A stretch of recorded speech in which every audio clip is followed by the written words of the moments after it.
वसमत शहरात बहेरजी कमानी परिसरामध्ये मोठ्या प्रमाणात खड्डे पडले आहेत आणि याच खड्ड्यातून जे आहेत ते वसमतकरांना वाट काढावी लागत आहेत। आपण जर बघत असाल तर हे याच बहेरजी नगरकडे जाणाऱ्या रस्त्यावरती खड्डे आहेत।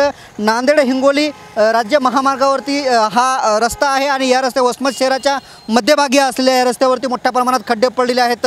या खड्ड्याकडे संबंधित प्रशासनाचं दुर्लक्ष आहे। शालेय विद्यार्थी असतील, त्याचबरोबर व्यापारी असतील आणि वसमतकर असतील, या वसमतकरांना जे आहे ते याच रस्त्यावरून प्रवास करावा लागत आहे।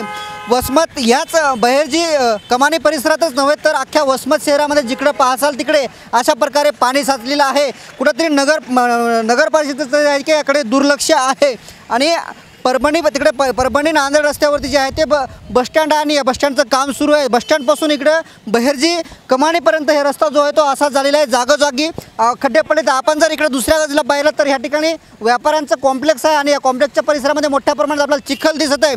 कुठेतरी या चिखलाचा संघर्ष जे आहे ते या व्यापाऱ्यांना करावा लागत आहे आणि या व्यापाऱ्यासह वसमतकरांची मागणी आहे की वसमत शहरामध्ये जे काय खड्डे पडलेले आहेत ते खड्डे बुजवून वसमत शहर जे आहे ते स्वच्छ आणि सुंदर करण्याची मागणी वसमतकर करत आहेत। आता संबंधित प्रशासन याकडे लक्ष देतं का आणि वसमत शहर स्वच्छ आणि सुंदर करतं का हेही बघणं तेवढंच महत्त्वाचं आहे।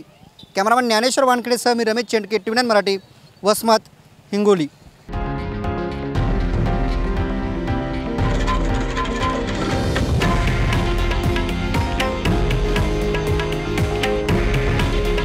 हे आहे देशातील नंबर 1 न्यूज नेटवर्क आणि आपण पाहत आहात TV9 मराठी।